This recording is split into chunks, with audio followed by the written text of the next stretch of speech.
और ये चीजें दिखाई देती है, ये समर्पण जैसा नेता होता है उस नेता के आदर्शों पर उस राजनीतिक पार्टियों के लोग काम करते हुए नजर आते हैं। और श्रृंखला महात्मा ज्योतिबा फुले, उसके पहले तथागत गौतम बुद्ध से लेकर तो माननीय कांशीराम साहब तक के देखने को मिलते हैं, जिसमें छत्रपति शाहू महाराज, महात्मा ज्योतिबा फुले, डॉक्टर बाबा साहब अम्बेडकर, माननीय कांशीराम साहब और बहुजन समाज पार्टी के राष्ट्रीय अध्यक्ष बहन मायावती भी साफ तौर पर नजर आती है। निमंत्रण पत्रिका है, ये आपके साथ मैं साझा कर रहा हूं। इसमें आप सबसे पहले खासियत देखिए कि इस पूरे के पूरे जो पत्रिका में सबसे महत्वपूर्ण जो चीज आपको मिलेगी जो कि है यहाँ पर विवाह संस्कार, और विवाह संस्कार के साथ साथ यहाँ पर बहुजन समाज पार्टी के राष्ट्रीय अध्यक्ष बहन मायावती, इनकी ये तस्वीर। और बसपा नेता विश्वनाथ पाल अपने बेटे की शादी को छोड़ जुटे बसपा मिशन में, ऐसा नेता कहीं नहीं देखा। जी हाँ दोस्तों, आपने बिल्कुल सही सुना। मैं हूं पराग बंद्रा, आप देखना शुरू कर चुके हैं नेशनल चौपाल। उत्तर प्रदेश में होने वाले 2027 के चुनाव के चलते बहन मायावती की बात फिर एक बार इस तरीके से याद आती है जब विश्वनाथ पाल अपनी बेटे की शादी को छोड़ बहुजन समाज पार्टी के संगठन को हर एक स्तर पर मजबूत करने के लिए दिन रात एक करने में लगे हुए हैं। आपको बता दें कि उत्तर प्रदेश की सियासत अब समय के साथ साथ जिस तरीके से बदलती हुई नजर आ रही है, बहन मायावती ने माननीय कांशीराम साहब इनके परिनिर्वाण दिवस के उपलक्ष्य पर जिस तरीके से 9 अक्टूबर को वो बातें कही, जबकि उत्तर प्रदेश में 2027 के चुनाव में बसपा किसी भी तरीके से कोई कसर नहीं छोड़ेगी। और इस बात को लेकर ये देखने को मिला कि बहन मायावती जिस मुताबिक इस वक्त सुपर एक्टिव मोड में नजर आ रही है, तो सबसे पहले खूबी यही देखने को मिलती है कि किस तरीके से बसपा तमाम तरीके की गतिविधियों को करते हुए नजर आ रही है। विश्वनाथ पाल, इनकी बेटे की कल शादी है और इस शादी और इसके शादी के चलते विश्वनाथ पाल आज बहुजन समाज पार्टी के राष्ट्रीय अध्यक्ष बहन मायावती के निवास स्थान पर मंडल स्तरीय लगातार जो बैठकें शुरू है उन तमाम बैठकों में अपनी मौजूदगी दर्ज करे हुए, जिसमें बहुजन समाज पार्टी की नेता इंदु चौधरी भी मौजूद है, जो आजमगढ़ का प्रभार उनके पास में है,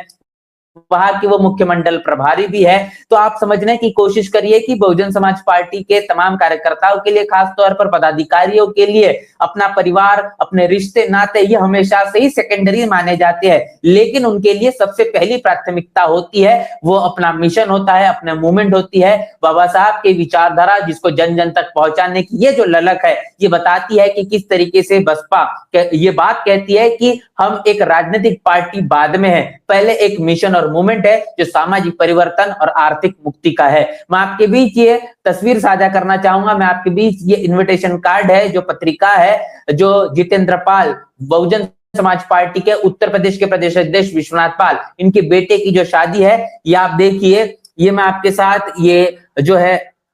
निमंत्रण पत्रिका है, ये आपके साथ मैं साझा कर रहा हूं। इसमें आप सबसे पहले खासियत देखिए कि इस पूरे के पूरे जो पत्रिका में सबसे महत्वपूर्ण जो चीज आपको मिलेगी जो कि है यहाँ पर विवाह संस्कार, और विवाह संस्कार के साथ साथ यहाँ पर बहुजन समाज पार्टी के राष्ट्रीय अध्यक्ष बहन मायावती, इनकी ये तस्वीर, और इतना ही नहीं, तमाम उन बहुजन महापुरुषों की तस्वीर है जिन बहुजन महापुरुषों ने किस तरीके से इस आंदोलन को, जो समता, स्वतंत्रता, बंधुता और न्याय को प्रस्थापित करने का इस देश के अंदर काम किया। और उन तमाम बहुजन महापुरुषों की इस पत्रिका में आप देखेंगे तस्वीरें देखने को मिलेगी। एक तौर पर बहन मायावती की तस्वीर है और डॉक्टर बाबा साहब अम्बेडकर के मान सम्मान में बहुजन समाज पार्टी के शासनकाल में बना अम्बेडकर पार्क, इसकी भी तस्वीर आप इस पूरे के पूरे इन्विटेशन कार्ड में साफ तौर पर देख पाएंगे। तो ये इन्विटेशन कार्ड हमें मिला है और इस इन्विटेशन कार्ड से आप इस बात की कल्पना कर सकते हैं कि बहुजन समाज पार्टी कि उत्तर प्रदेश के प्रदेश अध्यक्ष विश्वनाथ पाल ये ओबीसी तबके से ताल्लुकात रखते हैं, और पाल समाज से होने के बावजूद भी उनके मन मस्तिष्क में जो विचारधारा को लेकर परिवर्तन आया है, जो इस देश के अंदर समता मूलक समाज और आर्थिक मुक्ति का आंदोलन इसकी राह को लेकर चले हुए हैं, जिसमें उन्होंने उन तमाम मनुवादी सोच को बदलने की, रूढ़ी परंपरा को अलग थलग होकर बुद्धिस्ट शादी, या फिर ये कहेंगे कि तमाम बुद्धिस्ट तौर तरीके से जो शादी लगाई जाती है उस तरीके से जो शादी होती है उस हिसाब से शादी करने के लिए ये जो फैसला लिया है, इस तमाम पत्रिका में वही चीजें दर्ज होते साफ तौर पर यहाँ पर दिखाई देती है। तो इस बहुजन समाज पार्टी जो राजनीतिक पार्टी तो है ही, लेकिन एक सोच है और एक सोच के साथ साथ एक संस्कार है जो सिर्फ और सिर्फ बहुजन समाज पार्टी के कार्यकर्ता में नहीं तो उसके पूरे के पूरे परिवार में झलकता है, उसके नाते रिश्तों में झलकता है। और वही चीजें बहुजन समाज पार्टी के उत्तर प्रदेश के प्रदेश अध्यक्ष विश्वनाथ पाल, इनके बेटे जितेंद्र पाल, इनकी शादी की इस इन्विटेशन कार्ड में और इनके पूरे के पूरे इस कार्यक्रम में साफ तौर पर दिखाई दे रहा है। तो आप समझने की कोशिश करिए कि आखिर कैसे बहुजन समाज पार्टी हमेशा से ही समर्पण और त्याग को लेकर जानी जाती है। डॉक्टर बाबा साहब अम्बेडकर हो जो अपने 4 बच्चों के बलिदान देने का यहाँ पर काम करते हैं, जिस बलिदान के चलते अपने तमाम बच्चों के आखिरी अंतिम संस्कार में वो मौजूद नहीं हो पाते। इसके साथ साथ माननीय कांशीराम साहब ने तो ये साफ तौर पर कह दिया था कि अब मेरा कोई परिवार नहीं है। अपने इस लंबे लिखे लेटर में उन्होंने ये बात कही कि इस देश का जो बहुजन समाज है, ये बहुजन समाज ही मेरा परिवार है। पिता हो, माँ हो या फिर तमाम वो नाते रिश्ते हैं, उनको सेकेंडरी रखने का काम किया, उनको कभी प्राथमिकता नहीं दी। इसके साथ साथ आपको बता दें कि बहुजन समाज पार्टी की राष्ट्रीय अध्यक्ष बहन मायावती के बारे में अगर जानने समझने की आप कोशिश करेंगे, इतिहास में आपने को देखने को मिलेगा कि अपने भाई कि अंतिम संस्कार में भी बहन मायावती के जरिए पहुंचा नहीं जाता, वो किसी एक कार्यक्रम में, एक मीटिंग में, बैठक में मौजूद होती है। और ये चीजें दिखाई देती है, ये समर्पण जैसा नेता होता है उस नेता के आदर्शों पर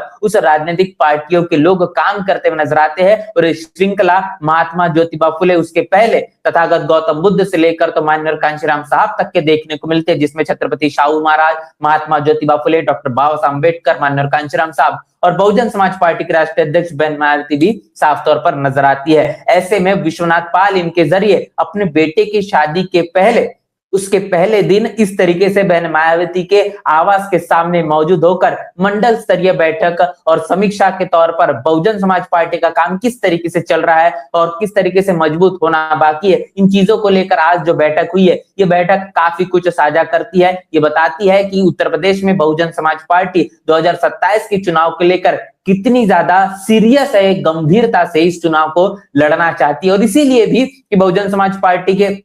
कार्यकाल को आप देखा जाए 2007 से लेकर तो 2012 का, उसी मुताबिक भाईचारा कमेटियां हो जिसमें ओबीसी तबका हो, मुस्लिम तबका हो, उसको जोड़ने की कोशिश है। अब एक राष्ट्रीय पार्टी बहुजन समाज पार्टी है और उस नजरिए से भी बहुजन समाज पार्टी को 2027 के चुनाव में बेहतर परिणाम लाना इस वक्त समय की मांग है। बहुजन समाज पार्टी के राष्ट्रीय संयोजक आकाश आनंद, इनको उत्तर प्रदेश की जिम्मेदारी मिली हुई है और इस जिम्मेदारी के चलते आपको बता दें कि जिस तरीके से अब आकाश आनंद को बहन मायावती ने उत्तर प्रदेश के सरजमीन पर उतारने का जो फैसला लिया है, तो आकाश आनंद के लिए भी एक बड़ी चुनौती है। बसपा इस पूरे के पूरे चुनाव को कैसे लड़ेगी, क्योंकि एक तरफ देखने को यह भी मिलता है कि उन तमाम मसलों को लेकर समाजवादी पार्टी भी चुनावी मैदान में नजर आती है, उसकी भी रणनीतियां उसी मुताबिक है। जहां पर माननीय कांशीराम साहब की जयंती को पीडीए दिवस के तौर पर मनाने की कोशिश कर रही है, बहुजन समाज पार्टी बहुजन समाज बनाने की बात करती है, सर्वजन समाज को एक साथ लाने की बात कर रही है। दूसरी तरफ पिछड़ा, दलित और अल्पसंख्यक पीडीए की बात अखिलेश यादव करते हुए नजर आते हैं। भारतीय जनता पार्टी अपने तौर तरीके से दलित वोटरों को अपने पाले में लाने की कोशिश है। तो बसपा के लिए इस बार बड़ी चुनौतियां है और ऐसे में बहुजन समाज पार्टी के उत्तर प्रदेश के प्रदेश अध्यक्ष विश्वनाथ पाल, इनकी सक्रियता और संगठन को मजबूत करने की गंभीरता ये काफी कुछ बयां करती है। इन पूरी की पूरी खबर को लेकर पूरी जो चर्चा हमने आपके साथ अब तक की है, इन तमाम चर्चाओं को लेकर आपकी क्या राय है, आपकी क्या प्रतिक्रिया है? आपकी राय, आपकी प्रतिक्रिया में कमेंट बॉक्स में जरूर लिखकर बताएं। इसी के साथ साथ आपसे गुजारिश है कि नेशनल चौपाल को आपने अब तक फॉलो नहीं किया होगा, आप फॉलो कर लीजिए। आपने अब तक हमारे चैनल को सब्सक्राइब नहीं किया होगा तो जरूर चैनल को सब्सक्राइब करें। मिलते हैं इसी प्रकार के नए वीडियो में, तब तक के लिए जय भीम, जय भारत। बहुजन समाज की हर खबर पाने के लिए चैनल को सब्सक्राइब करें, लाइक करें, शेयर करें। नेशनल चौपाल को बचाने के लिए ज्वाइन बटन क्लिक करके चैनल की सदस्यता लें और चैनल को आर्थिक मदद करें।